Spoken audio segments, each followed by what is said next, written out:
Yeah, he said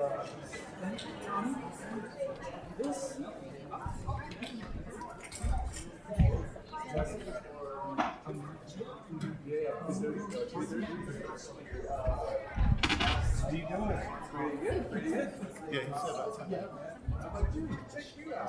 Good to see you.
Well, I don't know. Hello. Did I fix it? All right. Hold on. That one fixed. Hold on. Thank you. Hello. Are they all fixed? I think so. Okay. I think that's what Let's it turn was. it up a little bit more. Okay. Okay. Just a master volume. Yeah. Okay. Excellent. All right. Okay, we're ready. Ben? All right. So go sit down. So we'll get started and have the panelists come up. Take your seat. There's a. Oh, are we going this way? Yeah. Just take a seat as you like. Victor. Yes. Help with Tooch. So if we, I think I have a mic. I don't need that. 1, 2, 3, 4, 5. Yeah, that should be good. Thank you for making it. Yeah.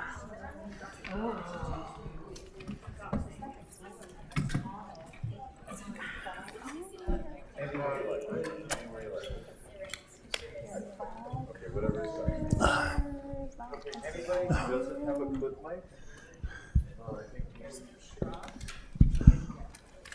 Tommy, is this yours? Yeah.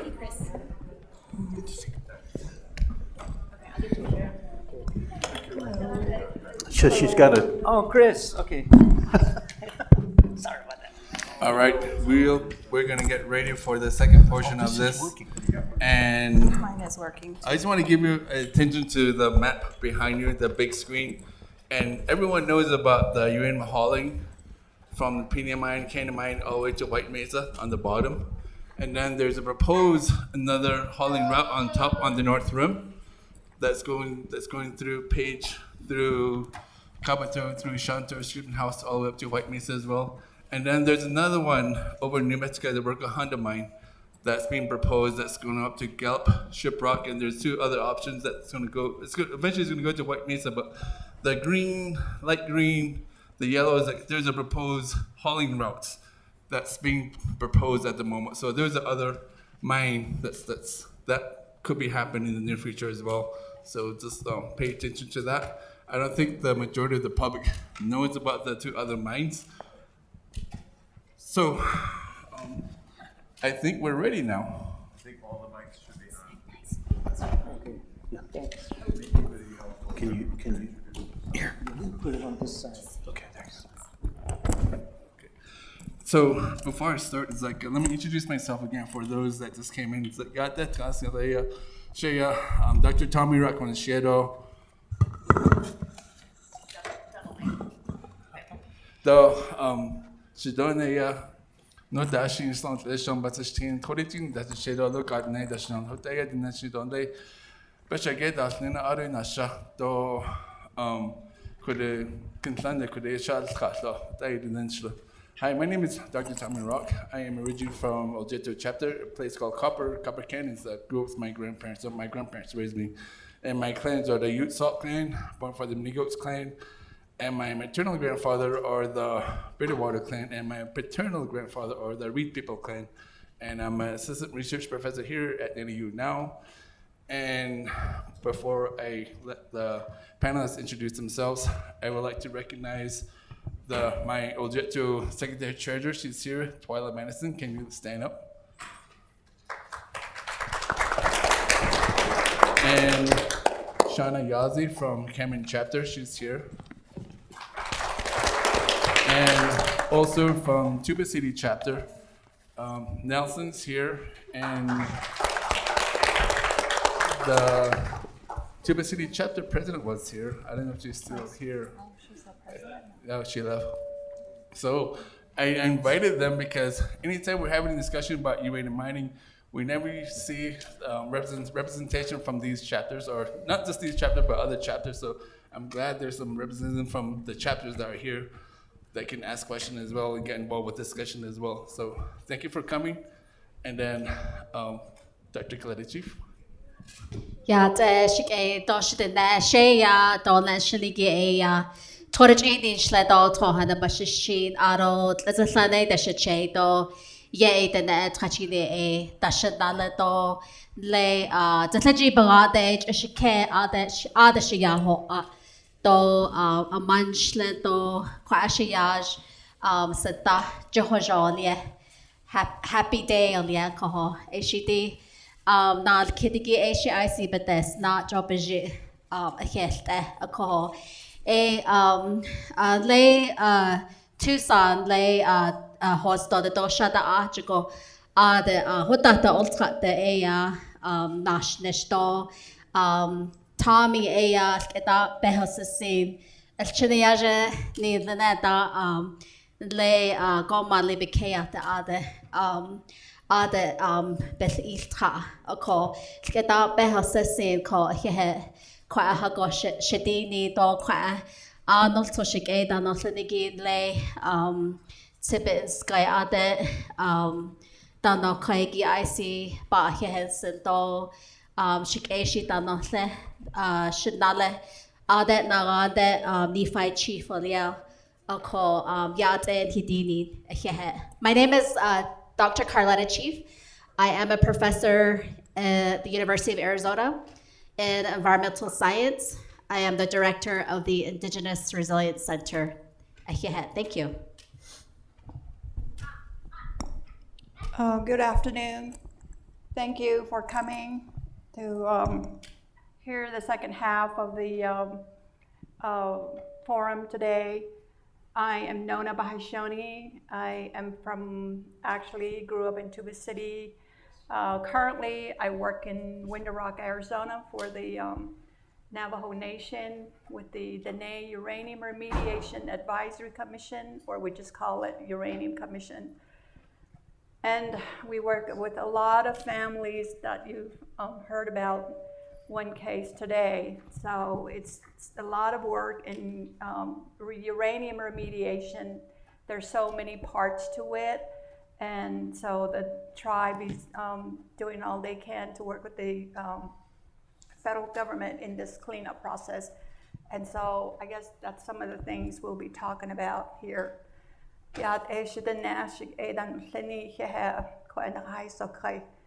Nona Bahashonin, Shia Tonanis, is a ena shell. Chishit Tedish Gijin Shlong, Kia Ani Bashis Chin, Chishit the net that should shade all as a land that should not look here. Yate, she Jenny Ingram, Yunishe, na honest, Jesu Tichini Nisle, Bilagana Bashichin, Kiltachini Dasate, Bilagana Dasanali. Welcome, I'm Janny Ingram. I am a chemistry professor here at Northern Arizona University, and it's great to be here. I was happy when Tommy invited me. Tommy's sort of my chemistry child, so he did some work in my lab when he was a graduate student. I've been at NAU since 2002, and ever since coming, I've been working on issues related to legacy uranium mining on Navajo. My group does things like looking at exposures from water, soil, plants, livestock tissue, dust. So anyway, I'm glad to be here, and hopefully we can have a great discussion. Na kwang tap yama na navamanayan hopi matiwa na eswongo ne pa hopi tetskwa nakata. My name is Carrie Joseph. I am from the Hopi Nation. I am of the Coyote clan, and I currently live back home on Hopi. I am currently serving as the director for the Department of Natural Resources at the Hopi tribe that oversees all of our environmental and cultural resource programs. Prior to going back home, I finished with my doctorate work at the University of Arizona. I did a lot of research on uranium sites across the western United States, including exposures, environmental contamination, and now that's kind of carrying on into the work that I'm doing with the nation and some of the work that we're doing to clean up hazardous sites that includes uranium impacted areas. that we can talk about a little bit later. Thank you for inviting me, Dr. Tommy Iraq, and it's good to sit on the panel with all of you here tonight, so look forward to a good discussion. Yate and also Shia Chris Shui Inisha Bail Deal Dasadon Russia Aro Southwest Research Door Information Center Banashnish. I am an environmental health scientist and I lead the community engagement core for the UNM, University of New Mexico Community Engagement Program for the Metals Superfund Research Center. And over the years, been participating as a co-investigator for 3 major public health studies on Navajo, the DNET project, the Navajo Birth Cohort Study, and the Thinking Zinc clinical trial. And just recently, we started the first ever public environmental health studies around the Jackpile mine at the Pueblo of Laguna, which operated between 52 and 82, but there's never been an inquiry into how that massive hole in the ground affects the health of the people who live there. We are engaged in many of the same issues that folks on the panel here are, focusing on the remediation of these hundreds and hundreds of abandoned mines, figuring out how they affect people's health. And I'm also happy to have been invited by my colleague, Tommy Rock. We've tag teamed several presentations recently at the American Public Health Association meeting last October, and before, believe it or not, the U.S. Indian Health Service on 2 different occasions here this year. So I'm happy to be here, and thank you all for coming. Yeah. Hello,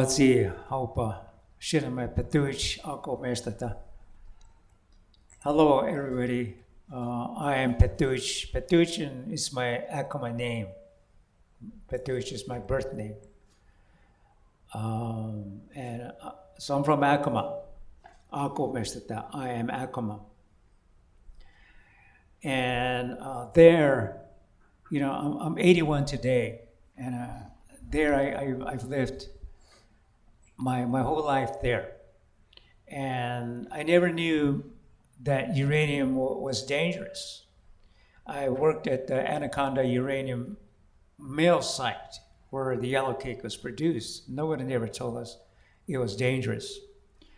I worked a lot of years, and I still do, with the United Nations, at the United Nations.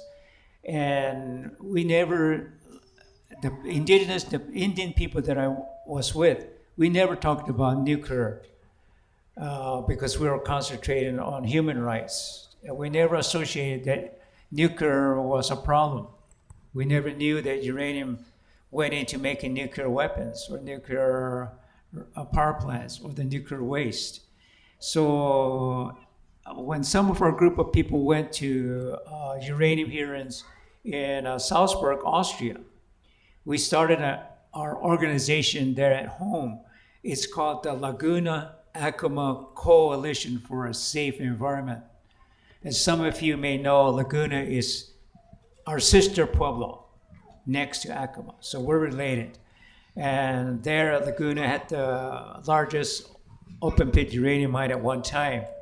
So we started to get more involved. Our organization that followed LACSI, Laguna Acoma, today is now known as the Multicultural Alliance for a Safe Environment. So that's who we work together at the local level, Multicultural Alliance for a Safe Environment. That group consists of Navajo people, the white people, Navajo people from Church Rock, or the Eastern Navajo Defense Against Uranium. Non-Indians, the whites from Milan and Grants, and then of course Laguna and Acoma. So we have this local organizations that focuses on uranium. But I'm also at the United Nations, I have an organization that I'm president of. It's called Indigenous World Association. And I want to get into that when I give my presentation about how uranium, the whole field chain, impacts all people, not just as indigenous peoples or as native peoples or as Native Americans. It involves everybody. And that's why we really need to educate ourselves on what are the dangers of uranium all the way to weapons and nuclear reactors, and then the nuclear waste. So I'll get more into that and what are some of the organizations that we're all doing these kinds of work. And thank you to Dr. Tommy Rock for getting to know each other. We were in New York last year, and I'll talk about that in a little bit. And but I'm glad to see some of the people here because, like I said, it affects all of us. We really need to support and educate all of ourselves. Thank you.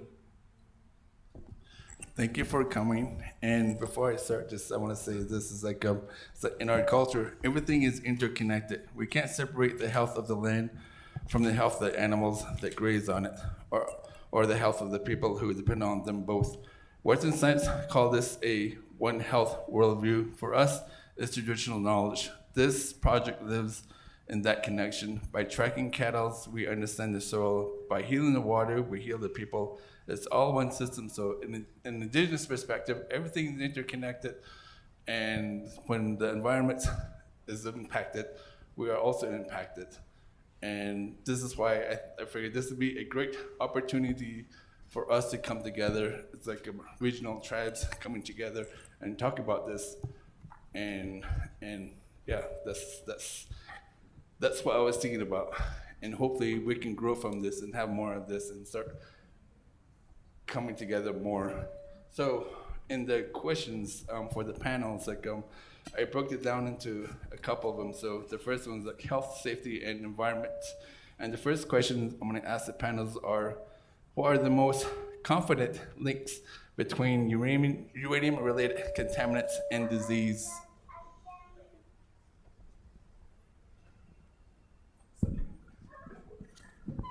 So any one of you?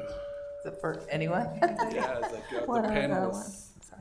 Okay, so Shea is the dead to I see Shilbehosen Tonal Kahiki you see Shanadishet alcohol. The Tommy Yanadil Kidiki it's East the dead iki.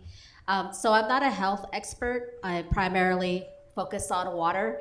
But what I would like to add to this conversation is that, like Dr. Rock stated, the Navajo people have a holistic view of the world that includes their connection to the air, to the water, to the various beings, and the various plants and animals that they depend on. Just like Elsie said in the film, the mother is the earth is the mother, the father is the sky. So like that perspective has not necessarily transcended into the scientific world. We're asked to focus on a specific subject matter. But more recently, One Health has become a very hot term, and a lot of funding has been dedicated to that. However, the Navajo people and many tribal nations have that same view that everything is connected. So just only recently that's been a new thing in the scientific field.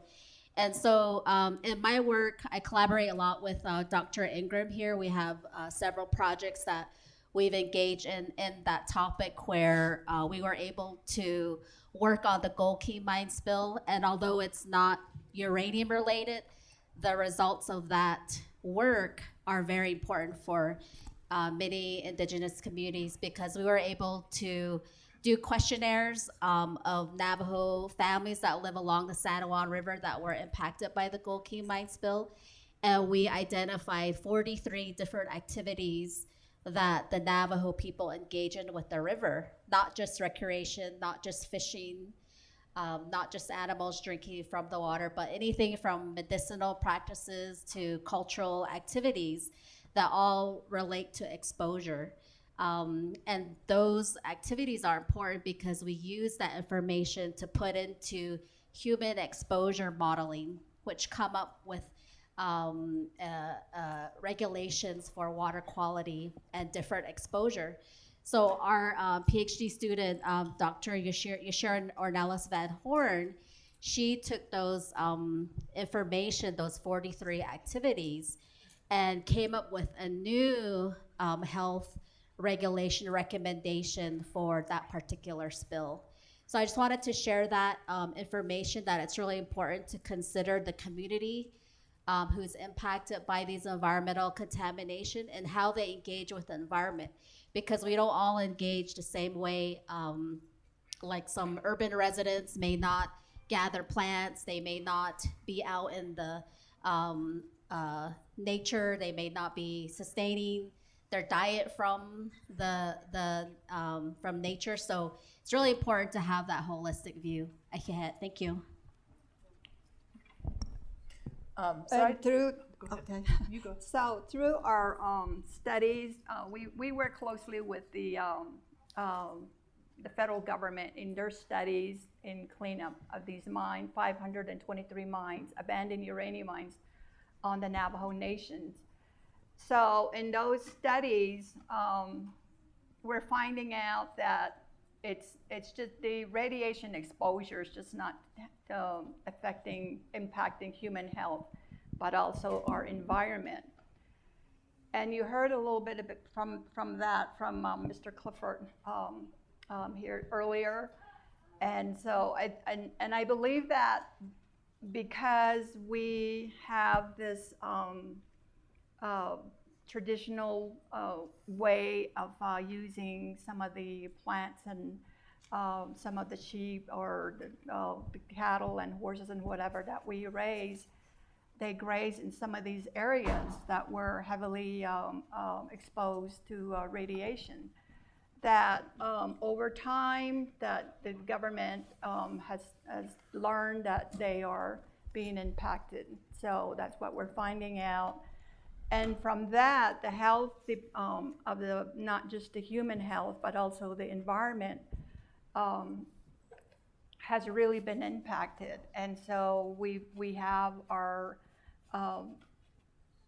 with the cleanup process, there are 5 agencies, federal agencies, that are involved in the cleanup process. So one of them is the Indian Health Services. And they're just now beginning to really get involved in looking at some of these studies and helping the tribe really help with maybe more oncology centers on the Navajo Nation. We barely got one in Tuba City. And so, but I think that because we're finding out a little bit more through these scientific studies that we can make policy on how to address these impact areas. And a long time ago, I think people didn't realize, and you heard this today, that they didn't realize what they were working with, that it was radioactive material. And so the tribe right now has a moratorium on new uranium mining, and we're working on cleaning up the abandoned uranium mines, which has a lot of uranium and some of the other heavy metals in these waste piles. And so I think that's probably places where the longer they sit not being cleaned up, we're going to continue to be exposed. And the more we learn, the more and more things we're starting to do at the local level. And so I think that it's a learning process, not just for the federal agencies, but also for the folks that are living around these radioactive mines. Okay. So I just wanted to add that there are cancers that are higher out on Navajo compared to like the majority population. One of the things that I do is oversee the Partnership for Native American Cancer Prevention. And also the work that my group has done has really been trying to understand exposures. But recently we got funding from the American Cancer Society to actually take a deeper dive and to work with the Tuba City Regional Health Care Center to look at cancer diagnosis and specifically kidney cancer. The University of New Mexico folks have shown very clearly that uranium exposure and kidney disease are connected. So our group is trying to look at the diagnosis for cancer and specifically kidney cancer, and if these folks are living in those areas that were heavily mined. And so I think that is something that, since I've been doing this work, we hear all the time, Auntie had cancer, this person had cancer, and really we're trying to put a little bit of the Western science behind it so we can see if there truly is those connections and help, you know, the communities to be able to have that information and to use it for a tool to get assistance. So that's one specific disease that seems pretty clear, but that's kind of the work that my group is doing right now. Yeah, in terms of exposure and health impacts related to uranium and environmental contamination, I can tell you from the Hopi Nation's perspective, you know, I have a lot of Navajo colleagues, right? Because a lot of the first encounters with milling and mining were with the Navajo Nation. And the history lies with the Navajo Nation. But if you look at this map up here, look at where the Hopi Nation sits. We're right an island in the middle of the Navajo Nation. And so I remember one of my colleagues saying to me one time is, oh man, Hopi, you're so lucky that you're not impacted. But that's not true. I can tell you that the Hopi Nation is also, we have high rates of cancer in our communities. There hasn't been quite a link of that associated to cancer because we don't have the collaboration yet with the research that looks a little more in depth at the connection to all of the activity related to mining in our area and milling. So one of our Hopi villages, and the reason why I got really interested in trying to understand this connection between our health, our cancer rates, our high rates of cancer with our elders. You know, we've known from our past history that our elders used to go very peacefully, right? They would pass in their sleep. But now they're not going peacefully there, and I'm sure you all can share the same thing. They're getting sick, they're getting cancers, prostate cancer, breast cancer. We have these rates of cancer documented there. And so part of what I found in our past research that we've done when I was at the University of Arizona is first started with the milling sites. Our milling locations do have areas where they've reclaimed the location. So I'll talk to you about the Tuba City Uranium Mill site. They've reclaimed them, but we have plants that are growing above the disposal cell covers that contain the tailings that are showing high levels of various metals. Uranium, of course, is one of them. We even measure radioactivity, alpha and gamma radiation in them. And so the Hopi Nation is just right near where this milling site happened. And then we were never consulted about that milling activity that took place when it was just 3 miles up from a village community, and not knowing what the heck was happening there, you know. All that activity for 10 years, and you have a village 3 miles downstream getting that exposure from milling, but also the impacts of the after effects of it being left there because there was no laws to make sure that it was supposed to be cleaned up and contained appropriately, right? And so you get these tailings that get left there for like another 40 years before it's cleaned up. and you have our people who are very subsistence-based people. We farm. I think Hopi are known for being very agricultural people. We highly depend on our farm. That's who we are.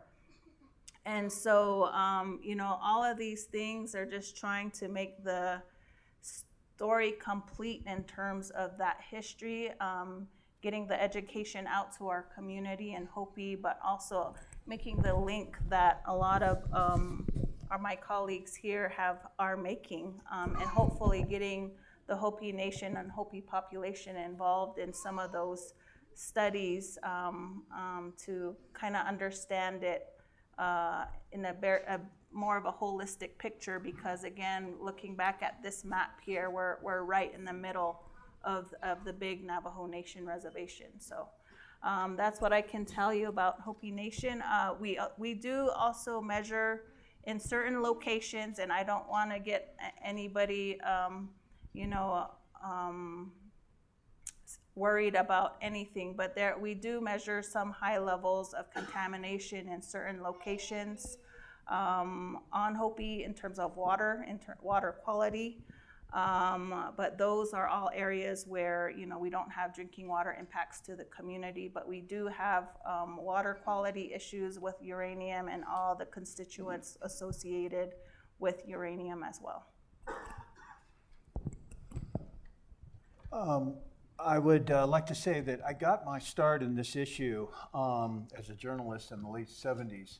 One of the more impactful things that happened was interviewing the women in Red Valley and Cove who had already lost their husbands in their mid-40s to lung cancer and respiratory diseases from their early uranium mining. And the first epidemiology that came out in that era clearly showed that the Navajo Dene subcohort of the Colorado Plateau uranium miners cohort was an important and sentinel group to study because they were a largely non-smoking population. Over the years, we began, for the same reasons that you've heard the other panelists talk, began to understand and act upon these various exposures. Some of the work that we've done at Blue Gap Tachi involves this collecting of waste samples.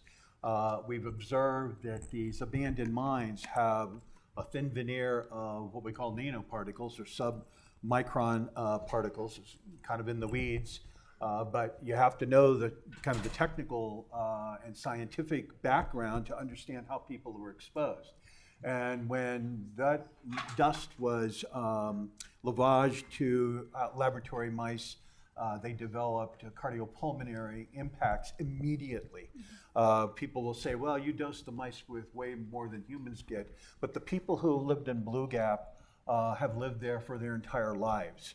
So chronic exposures we're finding are at the root of some of the results that we see in our 3 public health studies that we have results for. I would mention that over the years, working with Dr. Lewis and others at the University of New Mexico, we developed protocols around the notion of Dene community people being not only the researchers, but the participants in these studies. Our Dene project study interviewed more than 1,300 people, and of those, 267 participated in biomedical studies. They donated biospecimens, blood and urine, and we can link the environmental exposures to what we find in the blood and urine through biomarker studies focused on the metal components of these mine waste dumps. So over the years, we've learned several important things.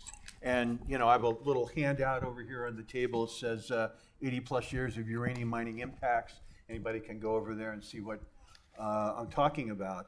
But in our Dene project, we discovered and we have replicated this through 4 different studies now, that the closer you live to mine waste, the greater your risk of kidney disease, chronic kidney disease during the mining period, and hypertension and autoimmunity during the legacy period, and roughly defined as 1986 on to now. That was when the last mines on Navajo closed. We also have seen, observed impacts on especially immune function from consumption of drinking water at or below the federal drinking water standard for uranium, which is 30 micrograms per liter. We have seen in the birth cohort study, newborn babies, roughly 1% of them born with detectable levels of uranium in their urine on the day that they were born. The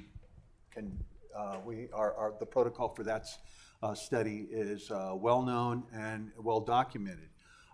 In our Thinking Zinc study, we've also found that over time, people build up contaminant levels in their blood and urine, but that the administration of zinc actually helps to reduce those concentrations.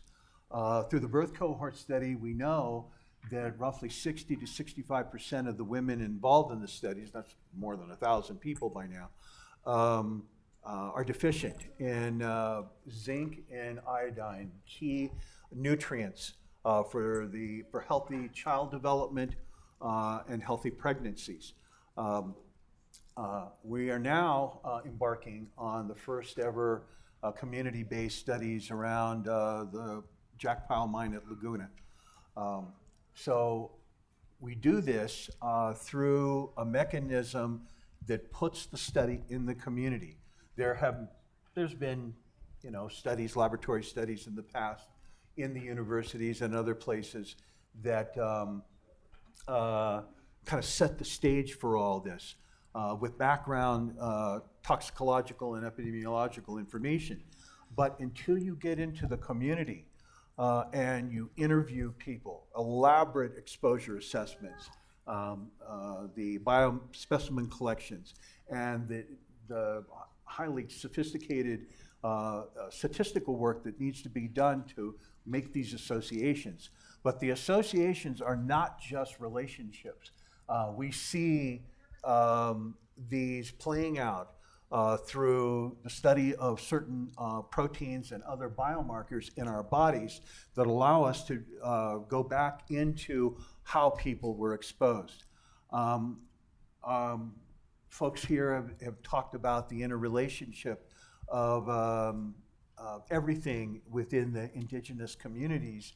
It's all relevant. And folks out at the Redwater Pond Road community, sandwiched between the first and third highest priorities abandoned uranium mines on Navajo, next to the UNC tailings pile that had the big 79 spill.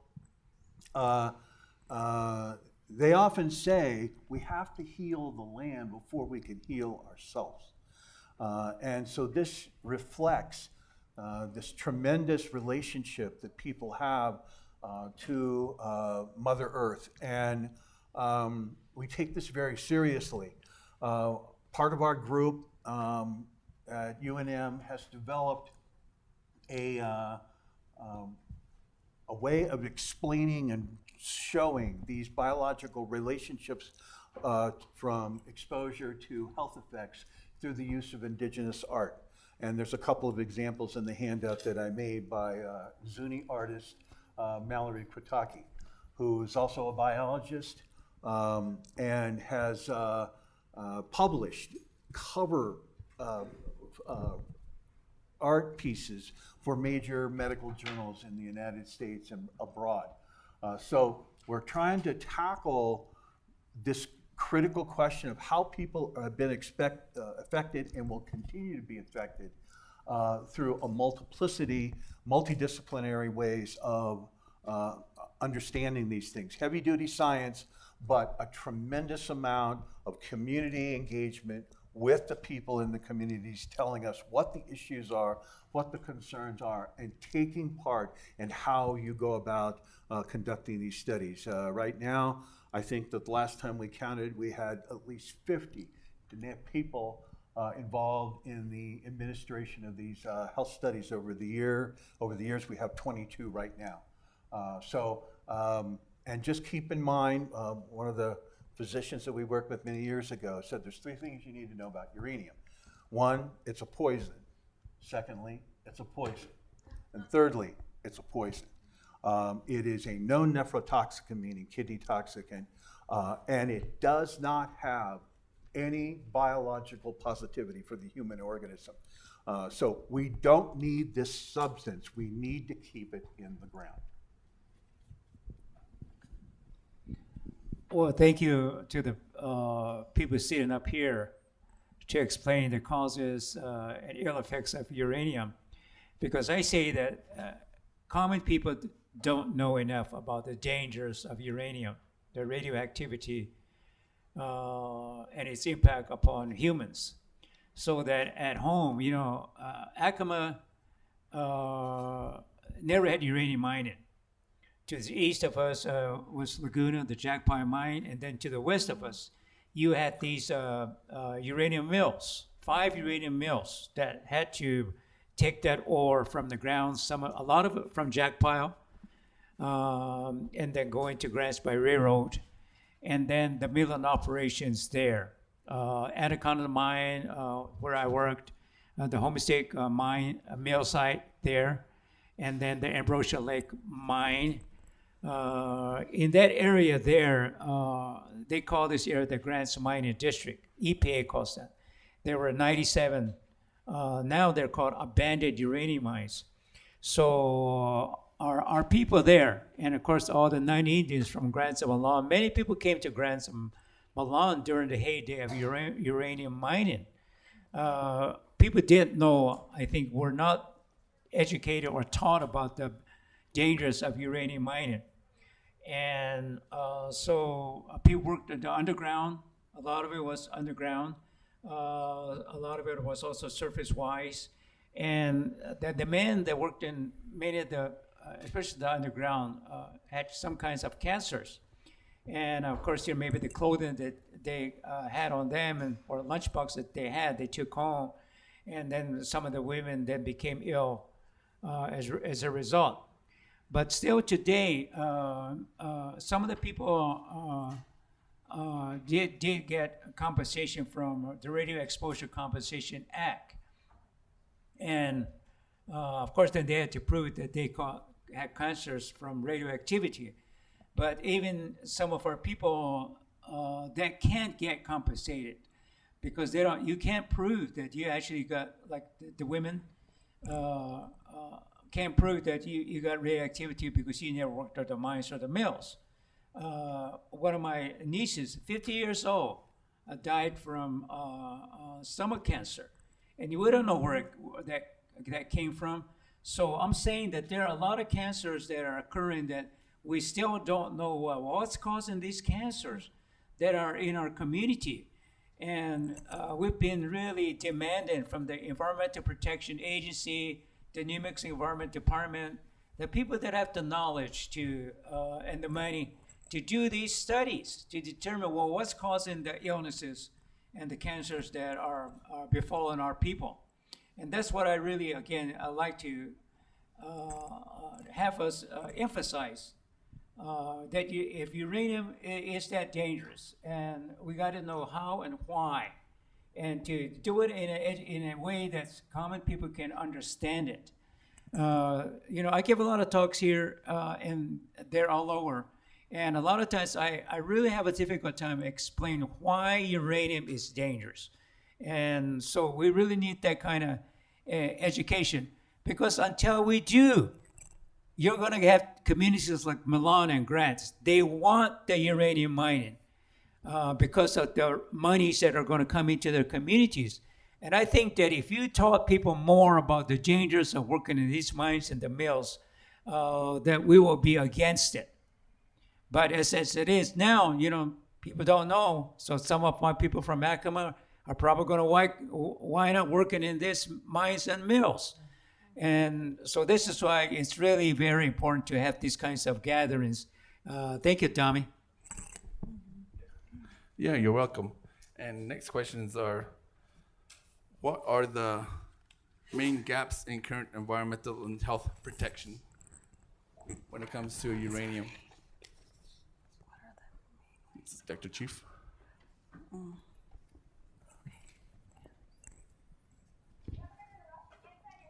What are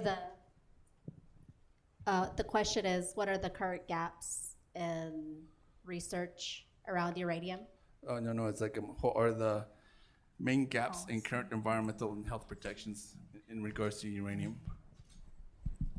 That's a great question, and I think that Patush, I think, addressed it very well in his last comment, in that there is a lot of evidence out there of all these health impacts.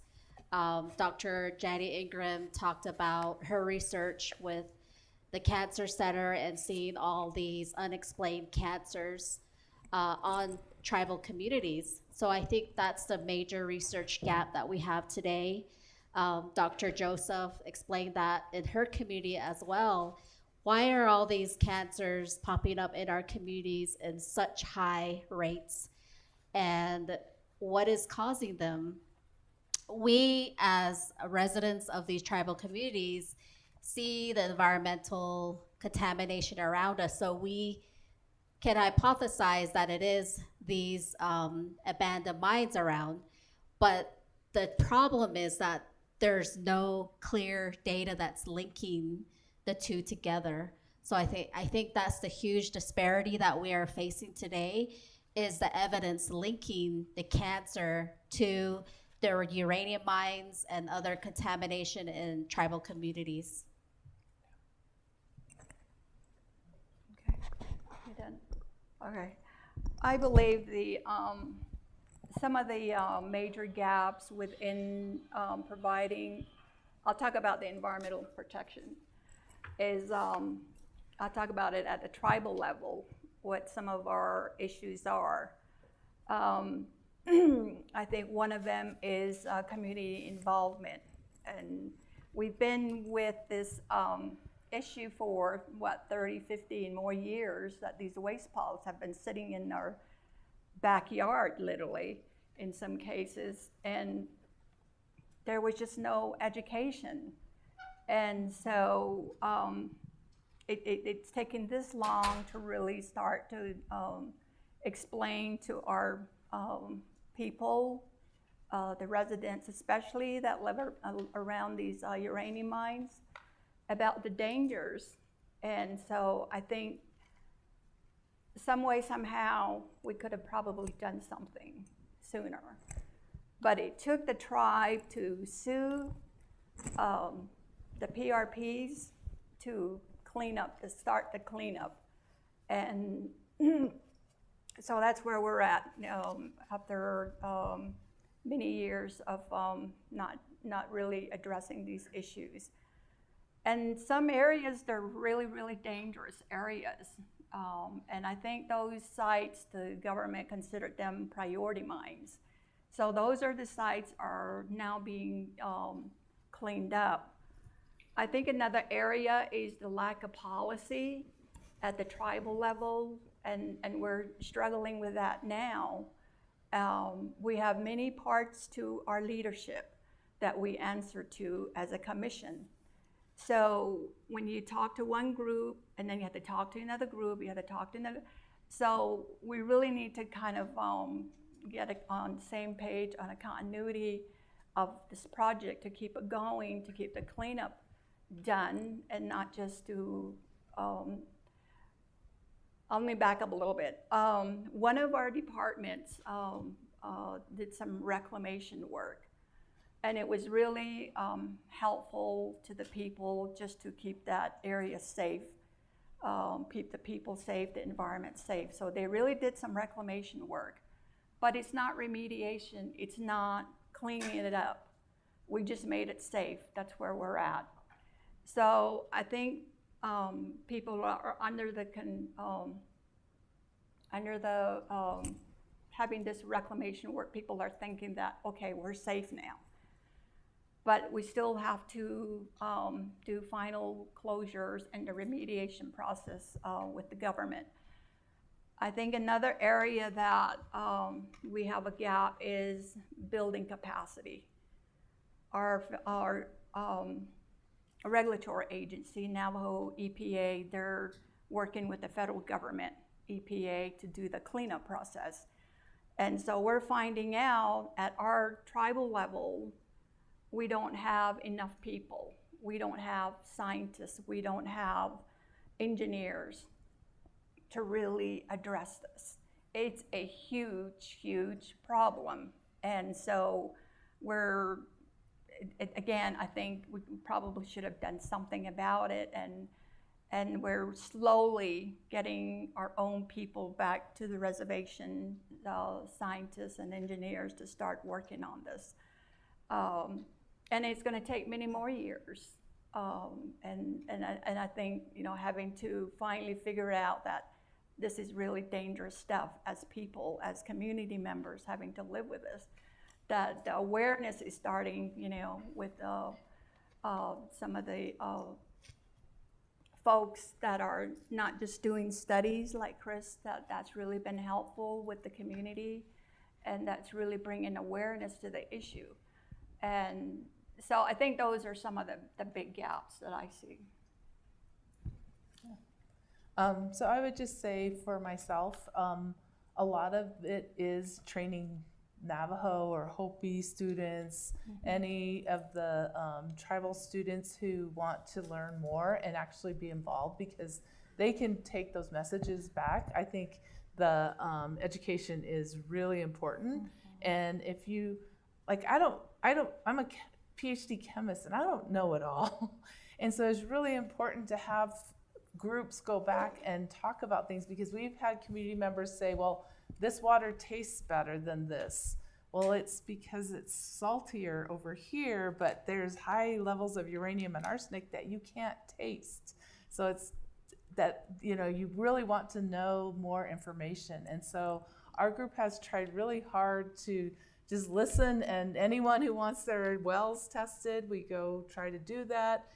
Soil, we've done some sheep work. We've been doing some dust work and putting out these sort of cheaper dust collecting instruments so that we can provide that information back. But it is really important to understand, or as best as you can.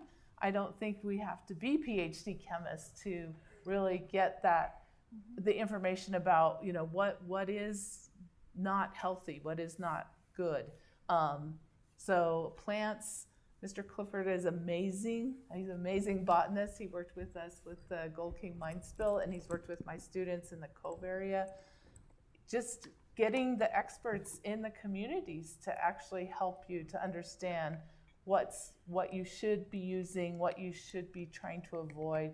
But it's not easy. It's not easy. But one of my passions is to train up students, so that those students can go back and bring this information back to the communities, or say, hey, can we test the water in my area? Well, of course we can. So just trying to get it out one person at a time, I guess, which maybe isn't the most efficient way, but that's what we try to do. And then giving report backs to communities, chapters, whoever will listen to us talk. So.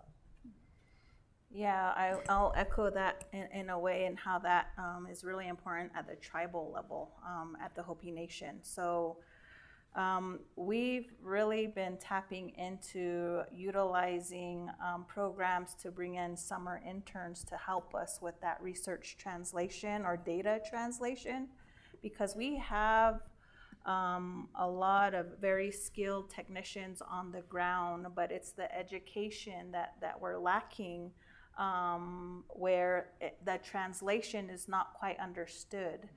And so since beginning with the tribal nation, we've been utilizing these students to come in and just assist with that research translation. For example, they collect samples from this spring source or that water well, And our interns have been able to come in and pretty much graph the data for us, understanding what are those maximum contaminant levels and where are you sitting at, because the pictures are worth 1,000 words, right? And that's how we understand things. And so, we have very limited capacity at the tribe. When we were able to do that, then the technicians are like, oh, wow, now I need to make sure I monitor this well, because that really shot up. And so, those kind of things it's that translation part is really important for understanding what we're collecting, right? And so the other thing in terms of the gap at the higher level from the top down, I'll think about the federal government and one of the sites that we're really pushing to get some cleanup efforts started in terms of groundwater cleanup. So the Tuba City mill site, are any of you guys familiar with the mill site in Tuba? And so Tuba City Chapter House is here. And so Tuba City mill site is very complex. I will tell you that the Department of Energy Legacy Management oversees that site.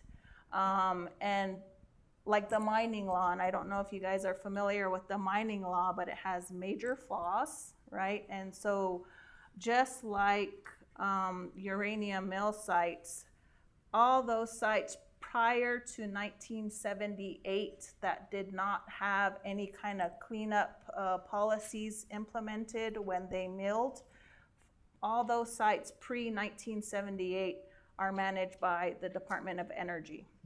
And so Tuba City mill site is one of those.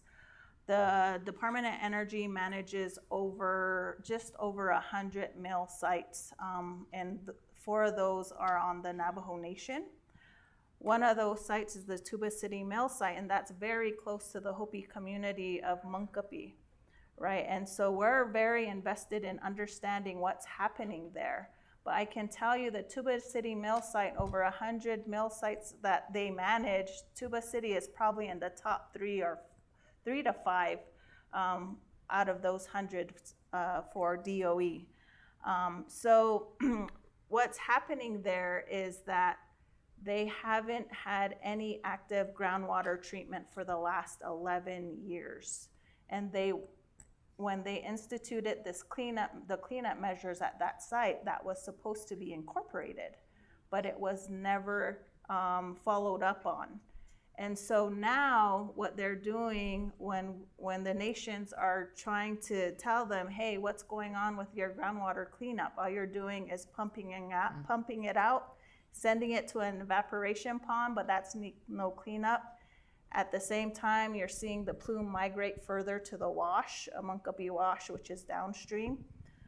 And so right now there's an interim treatment measure that they're trying to deploy there. Hopefully will be deployed in the next year, but that's just an intermediate fix. When what's really gonna be important to that is the federal dollars that they're gonna have to be able to supplement to make sure it continues to get funneled to the research and design of that system. So I think at the federal level, it's really important to make sure we are understanding the complexities of these locations so that the nations, through the government to government consultation, were able to push for that cleanup measures to be implemented and work at these locations. And so I know now that federal dollars, what's happening with the federal government, that's going to be really important to making sure that they are maintaining that location and making sure that it's being stabilized and doesn't spread further than it should. So I think that's the big thing that nations have to stay on top of, is understanding that complexity from the top down as well. I tend to think that one of the biggest concerns that I've had over the years is the lack of responsibility by the federal government for this issue and this problem.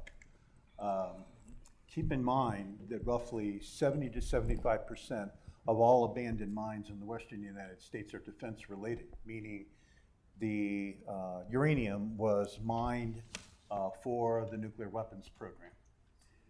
All of the waste at the rare metal site at Tuba City, the waste at Shiprock, Monument Valley, Halchita, throughout the West, these were mills that were operated by private companies under contracts to the old Atomic Energy Commission. And after the companies abandoned, walked away from them, it took Congress another decade or more to enact a law that actually allowed for the remediation and closure of these abandoned uranium mills. I took a group of people from Tuba City out on the Tuba City rare metals tailings pile when it was before it was even closed. That was as late as 82 and 83. So these impacts have been going on for decades, and we're still not making headway in cleaning them up. One of the charts that we have is that EPA says out of the 523, 24, depending on who you believe, abandoned mines in the Navajo Nation, one has been fully reclaimed. Now, and that does not include the Skyline mine that was in Return of Navajo Boy. EPA says that that's still an interim measure. So we're not making much progress on this, and part of the reason is that we've never had the government, through the Congress and through the administrations, appropriate the money that is necessary to take care of this issue, because it's our responsibility, the government's responsibility. The other thing that irks me is that the uranium drinking water standard is not adequate. It is unsafe.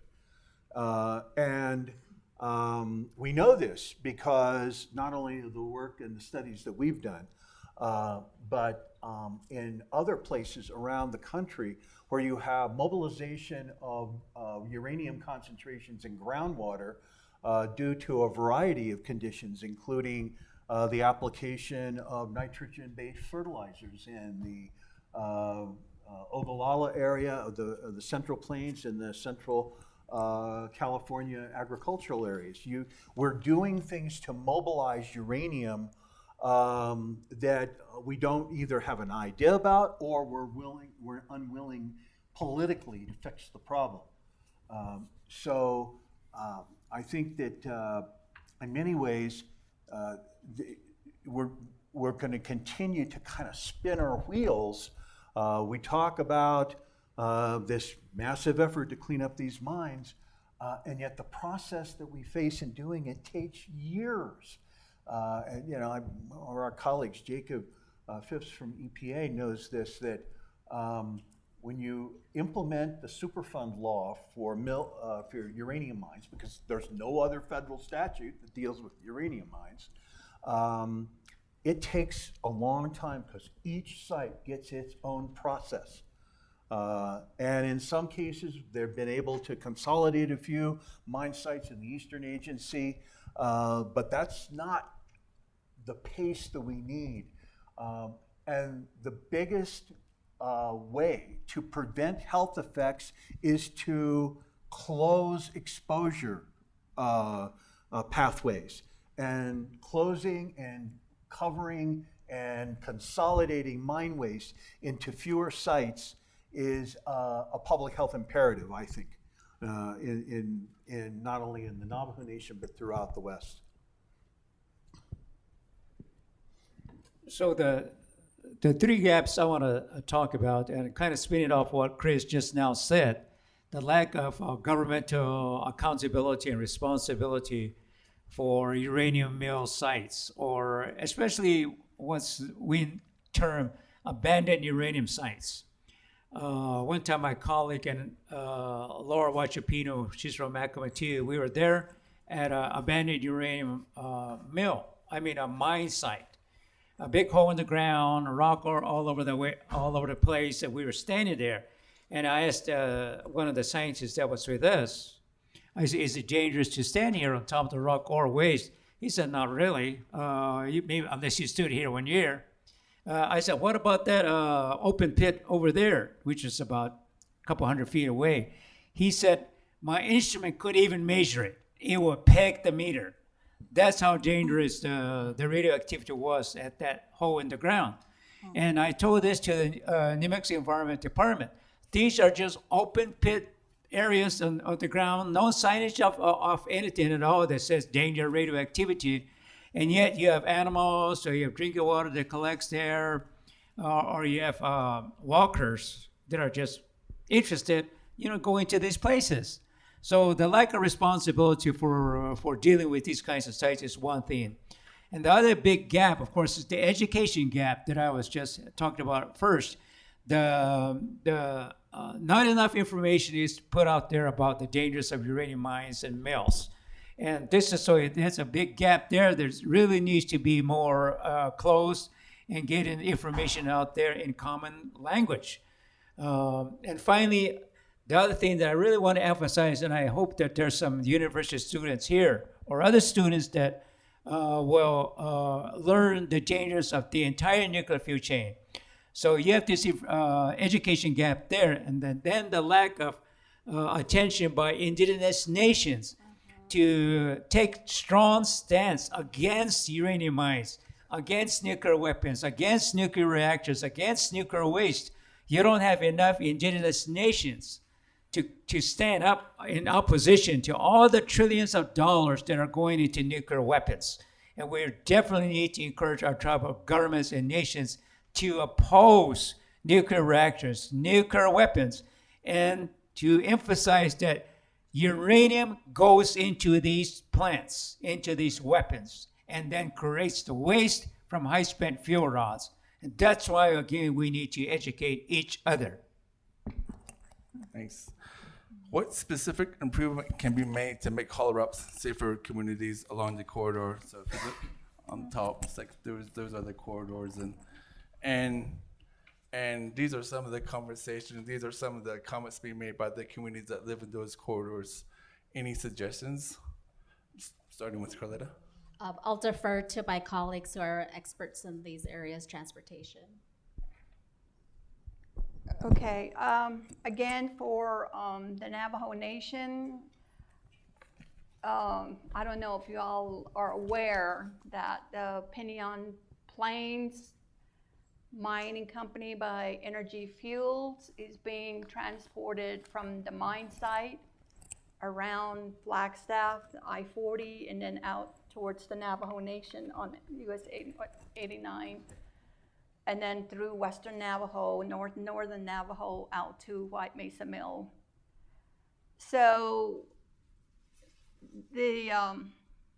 unfortunately, the tribe, many years ago, through the Bureau of Indian Affairs, our trustee signed over the right-of-way for that US highway. So we really, as a tribe, don't have jurisdiction over that highway. So given that, the best thing that our leaders could do was work with Energy Fuels company to try to do this safely, because they have a mining claim for many years at Pinion Plains, and there's a really big push now for uranium production. And so under this administration, so given that, I think the energy companies are really coming out, even coming out to the Navajo Nation wanting to do new mining, ISR, ISL projects, or transport across our reservation, not just on the west, but also on the eastern Navajo. You see the map up here, the Rocahonda mines on the eastern side of our reservation. They want to haul through the Navajo reservation to White Mesa Mill. White Mesa Mill is the only operating processing site in the country right now. And that's the reason why they're taking in uranium ore from all over the places, not just here around our nation. So the question is, how would we try to make that safe? I don't know that it's going to make anybody feel better, that people living along the route, that it's going to be safe. They're scared. They're scared for themselves, their family, their children, because we have school bus routes that go through there and other uses of that road. And so the tribe got in an agreement with Energy Fuels to go through all these steps, and one of them is a very strict inspection process. They have to go through, the DOT, US DOT sets a lot of the requirements for these haul routes. And so unfortunately, again, we really don't have jurisdiction there. So the DOT regulations supersede any of the tribal laws. And so we couldn't stop it. You know, this is something that was going to happen, and we don't have a right to stop them. Commerce, I guess, is the way they see it as a company, because then they sell all of this uranium, or once they process it, to the nuclear energy and companies, and the energy companies, they are doing things like nuclear energy, or they're doing some other uses. There's a lot of uses from the uranium or that they process. So there's a lot of money involved in that. And, you know, and so unfortunately we're there in the way, and they have to go through the reservation. And so we're doing all we can from our regulatory process with our Navajo EPA and Department of Justice, Navajo Nation Department of Justice, to try to keep it safe. Not only do they have to go through stringent inspections, when they go through this, they have set hours, they have a number of loads that can go across, they have to abide by a lot of these very specific requirements to be able to haul across the reservation. And so I think it's going to continue because on the flip side, we have our own waste to haul from these abandoned uranium mine once we start the remediation process. And so those have to go somewhere. And so a lot of that is under study right now. The tribe has its own plans and how they're going to do that. So I think it's also going to have some, maybe not as high level as the uranium ore from these mining companies, that they're going to have to haul the waste, the low-level waste from these uranium sites to these processing sites. And then again, the only one is in White Mesa Mill. So all these sites, the mining sites that you see up around the Navajo Nation, that's where they're going to be going. And so we're really are doing everything we can legally and with our regulatory agencies, and really trying to have, the Uranium Commission is having these meetings and with the people. If you're ever wanting to come to a Uranium Commission, they're public meetings. That's where we give a lot of information about the haul routes, about the uranium remediation work to the people. And like I said, our folks are just really scared. And it's something that another part of this horrible business of uranium work that we deal with is hauling it somewhere. So not unless there's another mill site created somewhere, and I'm sure there will be, because like I said, there's a humongous push for uranium production. The Trump administration is wanting to do a lot of domestic uranium production. And they don't want to haul or buy from these places like Kazakhstan or Canada or some of these other places that are producing it now. So I think I'm sure there could be more done, and so we'll probably continue to work on that from a regulatory side on how to keep our communities safe. And because some of these areas like Tuba City and Kayenta are highly populated areas where this transportation route goes through. So really briefly, I want to just say who the commissioners are here. Leona, if you could stand up, she's one of our commissioners we have 6 AUM commission or regions. Leona Morgan represents the Eastern AUM region. Tommy Rock is from North Central, and then one of your other students that's going through the confirmation process is Dr. Andy Rose Lister. So, you know, these are really good people to work with. Ton of information.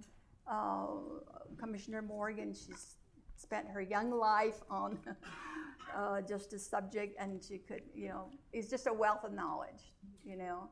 So really appreciate working with the commission. Thank you. I'm not sure how to make it safer, but back in about 2012, because there was all this discussion about hauling across the res, I had a master's student who focused on that for his thesis, thinking that we would have background information, like what was the soil levels of uranium along the hauling route. So I think it's time to revisit for sure and go back to those same sites and see if we see, you know, the dust that's coming off of the trucks. Just last week, I went to the Tuba City Flea Market and followed one of those trucks. I was like, oh my Lord, that's a radiation sign on it's a very tiny one, but it's on those trucks. So anyway, we collected samples on both sides of 89 from Flagstaff up through Cameron. So need a student to do that, but I think we need to do that just to see, you know, are these practices that are now in place, are they minimizing, you know, things coming off the truck, at least, not so much a disaster that could happen, but this is just every day those trucks going through. So, I don't know, make it safer, but at least it might be at least a check to see if these new procedures are better. So stay tuned. Because that route is on the western side of the Hopi Nation, I know there's a lot of concern from the local villages there. There's 2 villages on the western side, and so part of it has kind of funneled down to just our tribal council not really understanding the large implications of, you know, that danger of hauling waste through. And so while the villages have the concern, it's listening at the tribal council, the leadership level, at the tribal level to do something or to initiate a further step to consult with. It's good that you all consulted with the company that will be hauling through there. There's definite concerns from the local standpoint, of course, because our villages are there. We also are going to work reclaiming a dump site as well that's in the region, the Tuba City dump site. We'll be reclaiming that starting next year.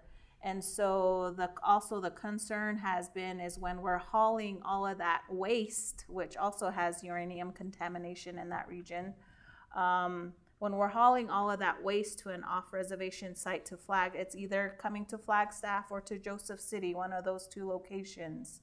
You know, is there gonna be a challenge with trying to avoid what oncoming traffic is coming through there with the big ore, the trucks that are hauling the ore to the mill, White Mesa Mill. So those are some of the conversations that we really need to take a serious look at.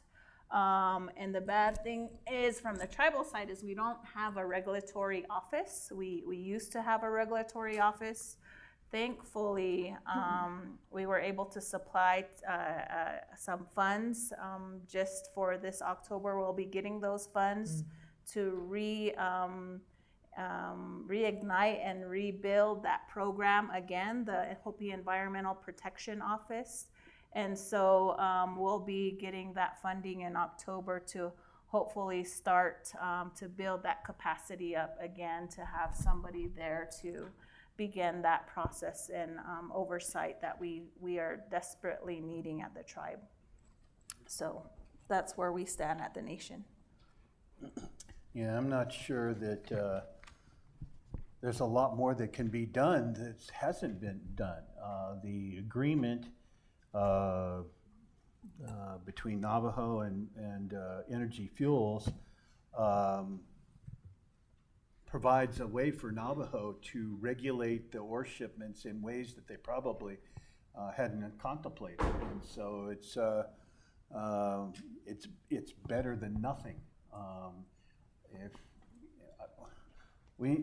The Pinyon Plain mine was actually called Canyon Mine in its original nomenclature, and there was an environmental impact statement process that was going on in the early 80s, before that mine got, finally built. So we came here to Flagstaff to testify about the impact of that mine on water resources in the Grand Canyon. That was 43 years ago. There's a lot of these new minings that are what we call zombie mines. They are coming back to life. I think Patucha and I he may not remember, but we were on a tour for the Forest Service on the New Mexico side of the La Jara Mesa mine back in also 83, somewhere in there. And it's now one of the fast track mines. I would say two things. I don't want to mix the need to highly regulate, if not stop, ore shipments from the need to remediate abandoned mines. Right now, we have two major alternatives to remediate abandoned uranium mines. Leave them in place, throw dirt and things on them, plants to keep them stable. The other is to scoop them up, put them in trucks, and take them to a regional disposal facility, which doesn't exist. And I can't, as a public health guy, I can't perceive that turning 523 abandoned mines into 523 disposal sites is much an improvement over what we have now. I think that this is a huge issue for the Diné people, even in the Pueblos, to come to some public consensus about how to deal with this problem. When you think about it, neither of those solutions are wins. They're just mitigating or lessening risk in some ways, but they're not addressing the problem. And you can't beam up, you can't beam up mine waste to Mars somewhere. It doesn't work that way. We have a responsibility to deal with it. And so we need to have a robust discussion about what those things are and how much people are willing to tolerate. I think Cameron is a classic place where a regional disposal facility would make sense on the south side of the Gray Mountain Reservation boundary in all that combination of private and state and federal land that's south of there. It wouldn't take much, some of the mines are within 5 miles and 10 miles of that part of the res, the south of Gray Mountain. But there's no movement toward finding and building finding sites and building facilities that will provide long-term containment for these wastes. I think leaving them where they are our children and grandchildren and great-grandchildren are going to be dealing with those because they won't last. I mean, the tailings piles in the West that have already been reclaimed, those covers are degrading already. They were supposed to last for up to 1,000 years, in no case less than 200. You've heard that. And they're already doing fixes on those tailings piles. I'll say one other thing, because this is the other thing that rubs me wrong. We have had to sanitize not only grant applications, but grant reports to federal agencies to take out environmental justice, to take out diversity, inclusion. Hell, even our metals is a Superfund Research Center is an acronym for Metal Exposure and Toxicity Assessment on Tribal Lands in the Southwest. We have to take tribal out of that now. This is a serious problem we have in this country where we can't speak truth anymore. So if you're not caught in the middle of that, like a lot of university researchers are, and the communities that participate in those research, you guys can still talk about it. We can't. I'm not a big fan of the Department of Energy's legacy management. When you look at all the tailings piles in the West, which ones were relocated off of major waterways? They weren't in Navajo communities. Shiprock, Mexican Hat, Tuba City on Moncopi Wash. They purposely let them stay there, whereas they moved tailings piles in Durango, Grand Junction, South Salt Lake City, Rifle, Low, on and on and on. There's like 9 tailings piles that got moved out of largely non-Indian communities. That's not appropriate policy, it's not equitable policy, and it has led to the kinds of things that we know now about the Tuba City tailings pile. I mean, DOE 40 years ago was talking about natural flushing. We're just going to leave it there and let Mother Nature take care of the groundwater contamination. And we know that that was wrong-headed. We knew it at the time, and we know it now.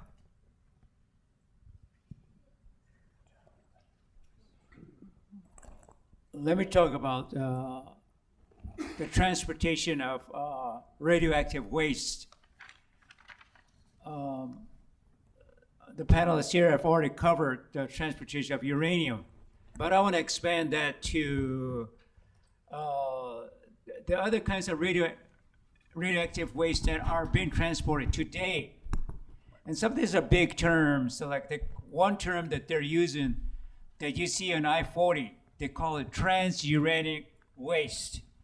These kind of radioactive waste are materials that are made in research laboratories where they're either making nuclear reactors or making plutonium for bombs or doing other nuclear research work.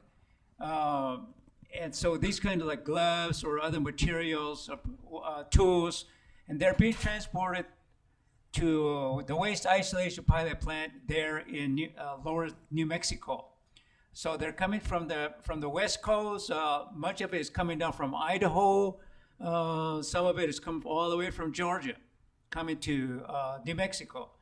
So they should be concerned about that, because if an accident occurs from these huge trucks that some of you probably have seen on I-40, the first responders are going to be the local enforcement people, and some of these could be tribes. The other concerns is the high-level nuclear waste, which are what they call the spent fuel rods. All these nuclear reactors, and there's 100 in the United States, they're all being planned to come to New Mexico and Texas. They're all going to come on railroads. So that should be a big concern of tribes. The tribes in like the Pueblos in New Mexico did pass a resolution opposing the transportation of these high-level nuclear waste through their communities. But other non-Indian like towns and cities need to do the same thing. They need to oppose these transportation of high-level nuclear waste coming here to the Southwest. You have nuclear power plants here in Arizona. Those will be planning to move to New Mexico or Texas. So we've all got to learn about this situation and just oppose them. Sometimes tribes get talked into this storage of nuclear waste because there's monies that can be made from it. But why have high-level, very dangerous nuclear waste storage on your lands? We should oppose that. Oh, now I'd like to open the question to the audience. So if we have any questions for the panelists, just raise your hand, shout.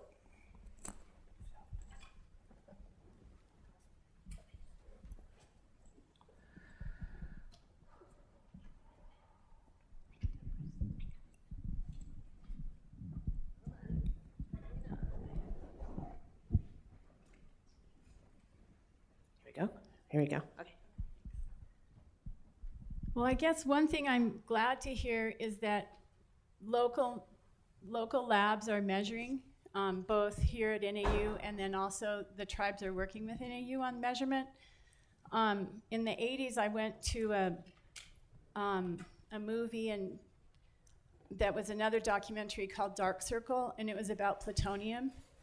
And it occurred in Colorado, and the people that were having to deal with it in their community sent the results to the labs after their child in their backyard got a cut that turned into a tumor. And all 3 of those samples were lost at 3 different labs. There was a man that worked at a place where they processed the uranium into these things that they can use as triggers or something like that. His head was next to the pipe, like the pipe in the processing place, and so he had a big tumor on his head. They lost the samples for that. So it's very important to be measuring. And then, like you were saying, the last presenter from Acoma, how you're talking about how significant nuclear radiation is. It's long in our school that we talk about all the different kinds of chemistry in chemistry class in high school, and often nuclear doesn't even get taken care of when you're teaching it because you run out of time at the end of the book. So it's these pictures that you're showing where you can see this yellow and say how it is, this yellow cake in your backyard. That kind of communication is significant, especially when the DIE or whatever the initials are getting taken out of the reports like you're saying. So thank you so much for pulling this together, and it's definitely a wide community issue.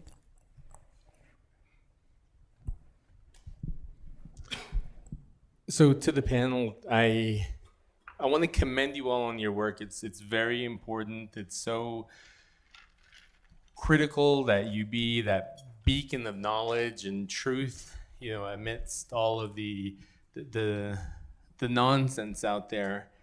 But I want to ask, you know, what do you recommend and what do you think is effective in continuing to champion policy change to support mitigating the risks and impact of horrible policies that continue to mine and I know a lot of it's motivated by a lot of big money, a lot of the, I'm just thinking from, as a shareholder of a company, you want profits, but right now we're in an era where a lot of B corporations are thinking of more social responsibility, about environmental impacts. However, you have a lot of organizations that might be nonprofits, educational institutions. However, you're muzzled from being able to do a lot to advocate for positively impacted policies. But I know there's certain types of nonprofits that are able to be more politically active. I know those might be one type of arm to fight back against policies that hurt. But then you have out in the public view, a lot of times the loudest beacon of information and knowledge comes from those that are incorrect but highly funded by a lot of the corporations that are, and the big money that's perpetuating a lot of this information that's countering a lot of scientific truth. And I'm thinking, okay, I want to make sure that the people in my communities are making informed decisions, they have the best leaders. But a lot of the times when I might find myself or other people at these meetings with other elected officials, you have these lobbying groups or these big corporate entities that might have very kind names, but they're lobbying for the mining efforts or the pipeline efforts that are going to be hurting our communities that are really extractive. So you as very smart individuals here, what do we do in our communities to really fight in a climate that's not very supportive with and run by individuals that shun a lot of scientific truths and are rolling back a lot of policies because of maybe big money or people who think that, you know, the science community is wrong? I think what I see as being very effective is the community.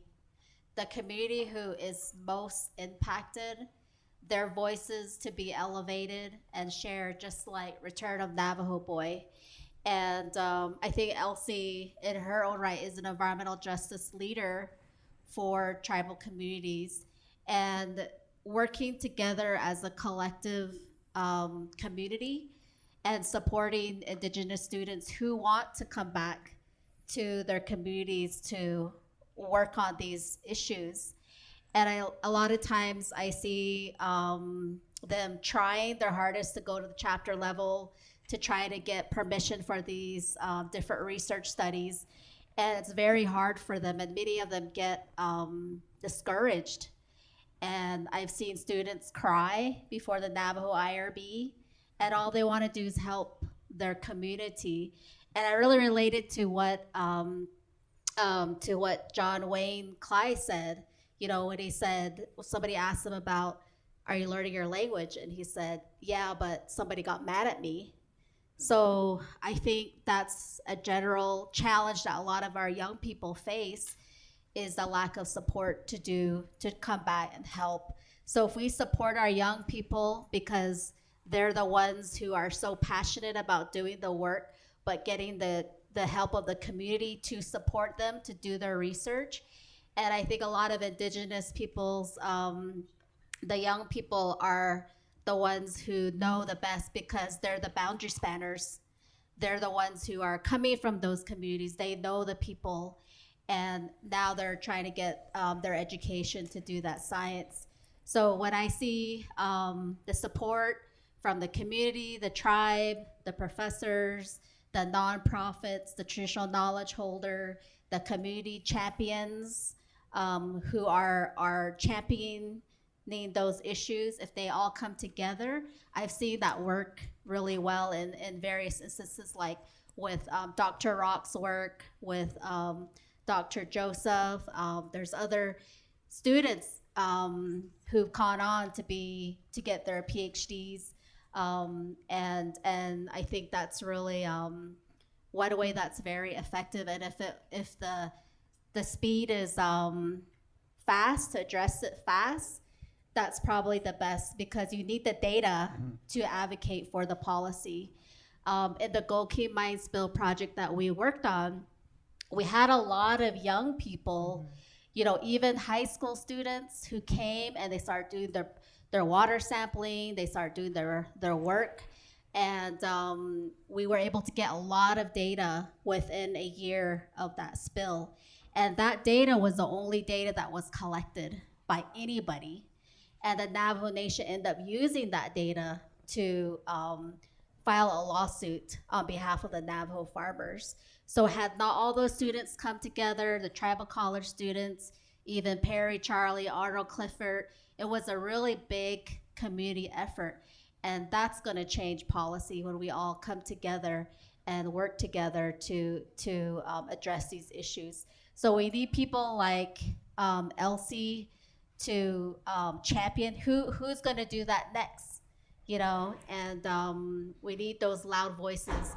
And filmmaking is a wonderful way to share that story globally. So I hope there's some art students out there, filmmaking students, documentary students, as well as the science students. We need to all come together with our skills to make it happen.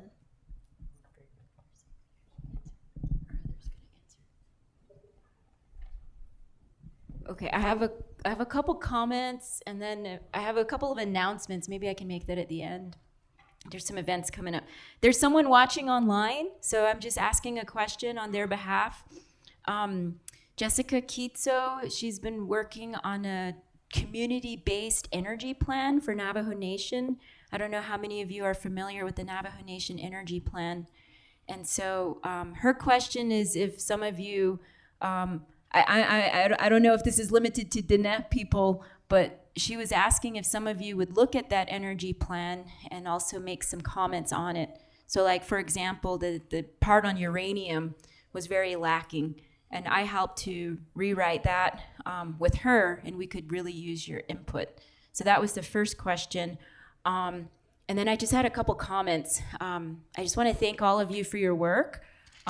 So my name is Leona Morgan. I'm an activist, and your work is imperative to what we do because we use your science in our activist work. That's the proof that we hold up to policymakers.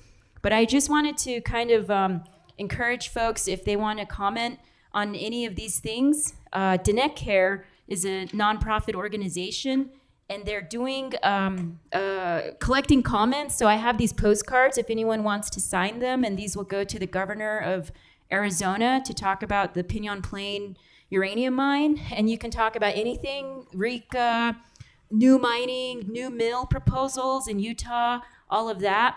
And then just to add a final comment, and this is also a question to all of you as well.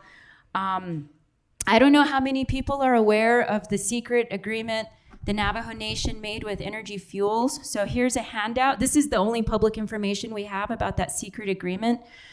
So what happened was the Navajo Nation, we used to have a law that says no uranium transport, and then they changed it to regulating transport. And they did this on August 26th last year, and they said it's gonna take a year to write new regulations. And it's a year now, and EPA Director Stephen Etzedy said the regulations are drafted now and that they should be published soon for public comment. And so I'm just wondering if folks can keep a lookout for that. We'll probably post it on Hall Knows social media and things like that. But I was just wondering if any of you have access to transportation experts for uranium or can help us to comment on that. The new regulations are not just going to be about uranium, it's going to be about all hazmat through the res. So that would mean maybe from your studies, things that would make these, the transport regulations stronger. So like Tommy was asking how to make transport safer, like the first thing I could think of is, you know, changing the tarps. Well, first of all, stop the transport. I mean, if the Navajo Nation, they're already kind of backpedaling on their no transport law. But yeah, I was just wondering if any of you have access to some experts that can help us. There's a handout, I left it up there, but the new transportation regs are not public, they're not published yet. And then they will go to public comment. I don't know if they'll be ready for the fall session in October when the council meets. So I just wanted to let everybody know, especially the Diné people, and anyone can comment on it. So if anyone out here knows of transportation experts, please talk to me for any kind of hazmat, because we need to make those transportation regs as strong as possible with fees and fines and accountability measures. So that's it. Oh yeah, and then there's a White Mesa Walk on October 4th and the Uranium Film Festival in November.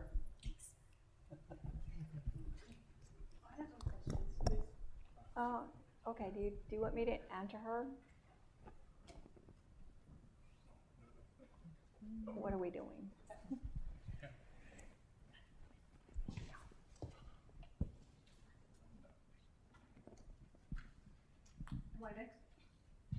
So my question is this. I know that there was existing agreements with the Navajo Nation. This one's pertaining to the water usage, and that the agreements have been made with our elders that were not educated. Isn't that a good argument to change those agreements with those, like you said, the existing routes for the uranium through Navajo Nation? Since they were not totally educated or didn't know anything about that, couldn't there be policies that are changed that would give that argument that wasn't a fair kind of agreement to make? I mean, couldn't Navajo Nation do something about that? So I don't have an answer to your question, but I can relay some personal anecdotes of my own work with the Peabody Coal Company. It was a similar situation where the elders made verbal agreements with the company and the Navajo Nation, but those were lost and they're not recognized. And what has been told to me is that it's the Navajo Nation government. They're the ones that make the agreements, not the community, and it falls under the Bureau of Indian Affairs.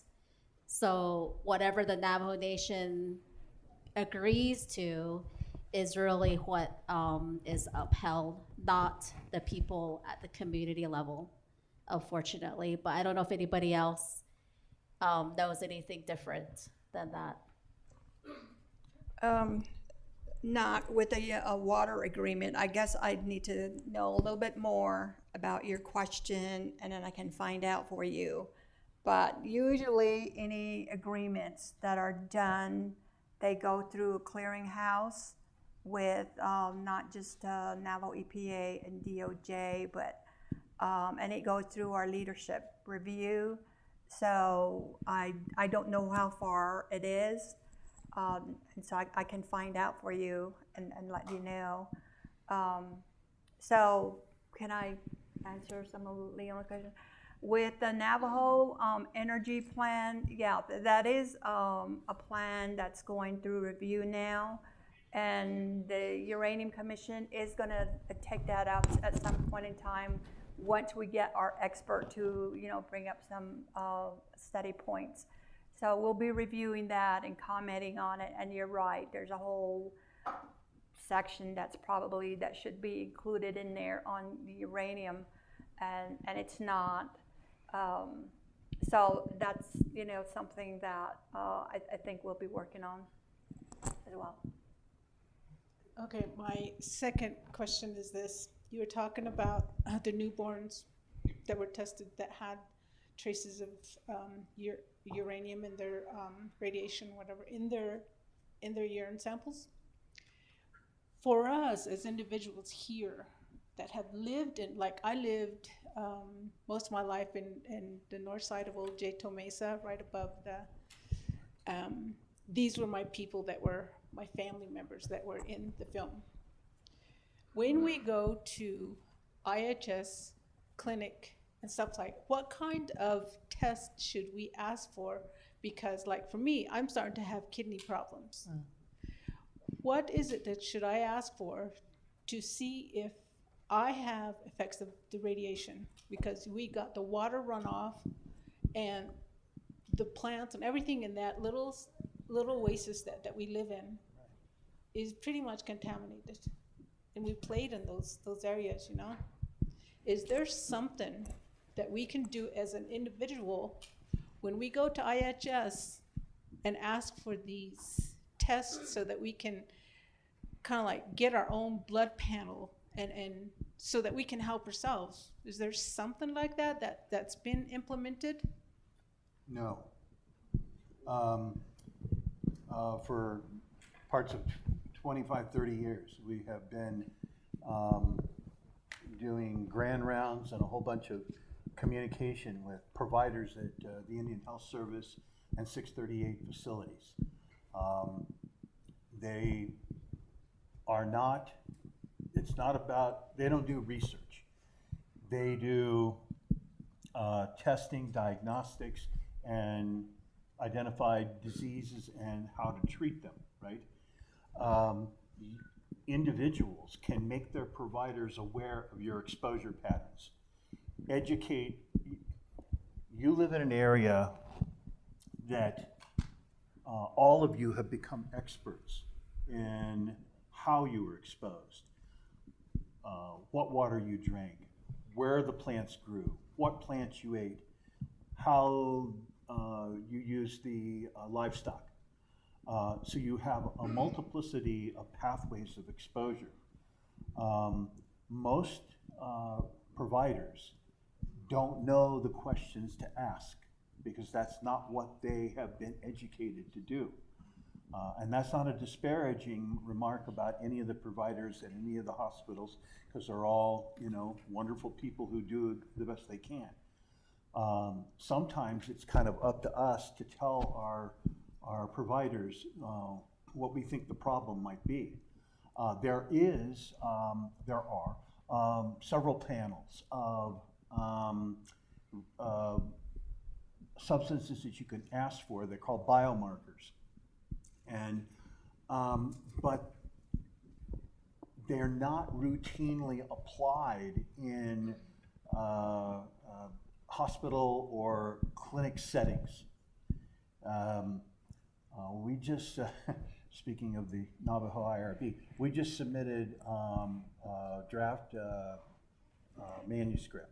And for the first time, we can show through these biomarker analyses that people in our Eastern Agency study have chronic kidney disease unrelated to diabetes. It's almost all environmental exposures. And that's a revelation because in this area, people get blamed because of their lifestyle. You know, well, you eat too much fry bread or whatever it is, you know.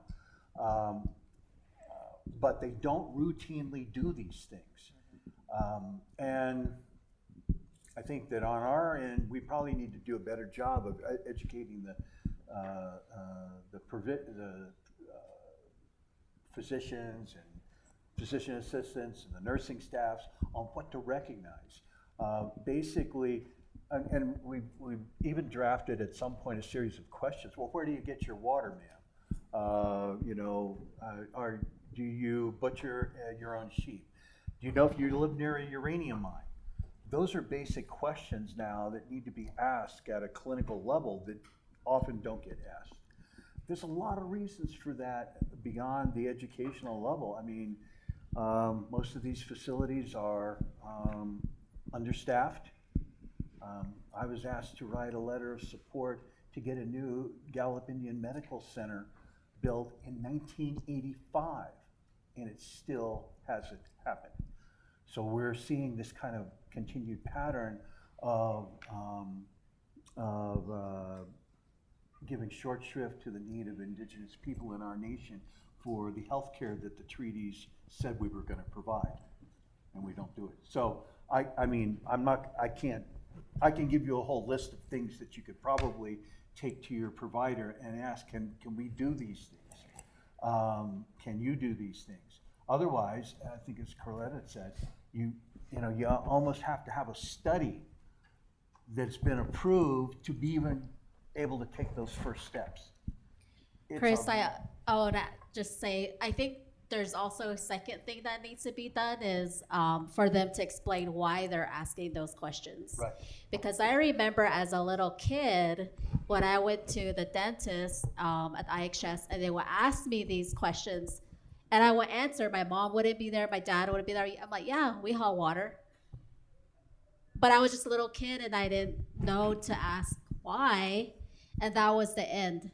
So I think there needs to be like a bi-directional conversation with the patient about it, not just ask the question, but say, I'm asking you these questions because there are concerns about people hauling water from non-potable sources that lead to health issues.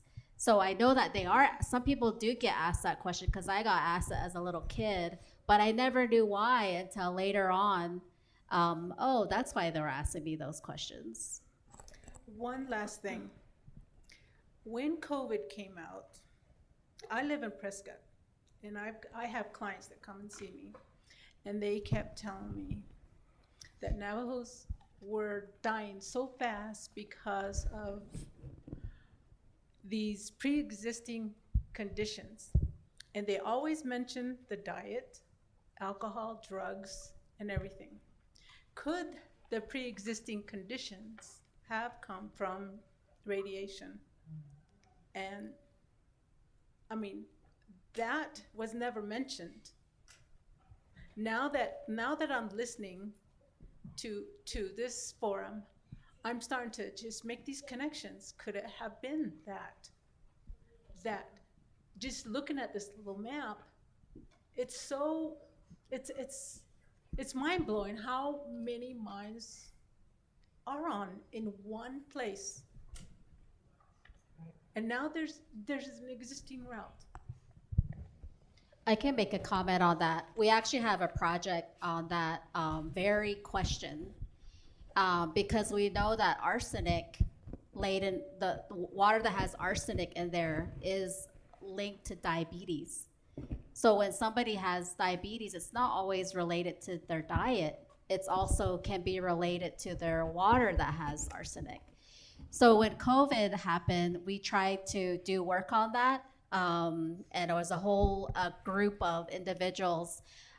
Janie was involved, Dr. Joe Hoover, Ricky Complain, the epidemiologist that was here at NAU, because we had that same question.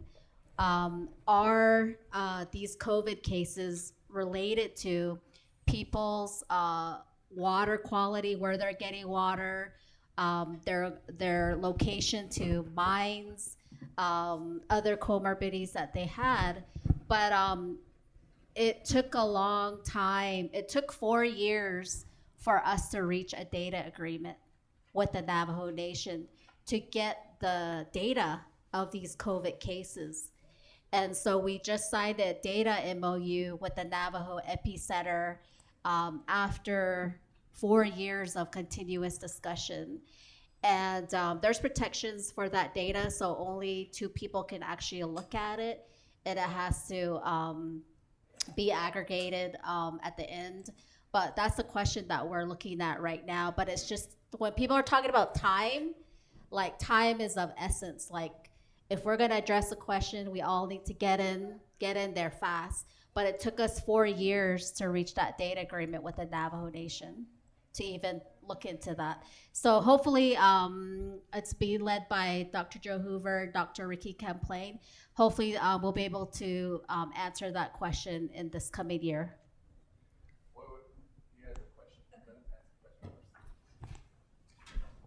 Thank you very much, folks. This is wonderful, excellent information. I have a suggestion first. Don't let this stop. Take this information to the chapter houses all along the routes. Take this across the Navajo Nation to Acoma, to Hopi. This is something that needs to be, in my perception, shared more with your people. I greatly respect what you're doing. My question, White Mesa Mill. It's the one thing we haven't really talked about today.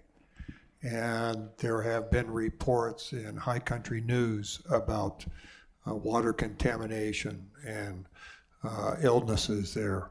Can you share with me if there has been research done in the water in the White Mesa Mill area, or diseases that are happening there? And not just amongst the humans, but also amongst all the other living creatures. Thank you. Have you done that with USGS? Tommy, haven't you done some of that work? Yeah. I can answer that questions about White Mesa. I did try reaching out to Yolanda Badback, but she's busy with other stuff as well, so she's a really busy woman. And in terms of study, there is a study happening now at White Mesa, and I don't know which university is doing the study. I heard it was an epidemiology study, but which university and what they're looking at, I'm not too sure. So that's a question that can be brought up to Yolanda Badback or folks from White Mesa community.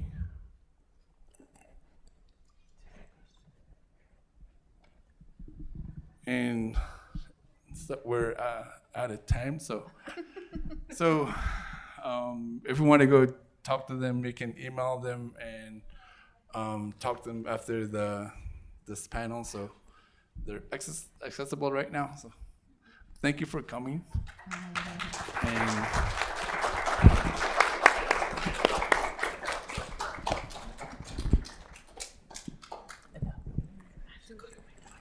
She's waiting for me. Yeah, so like.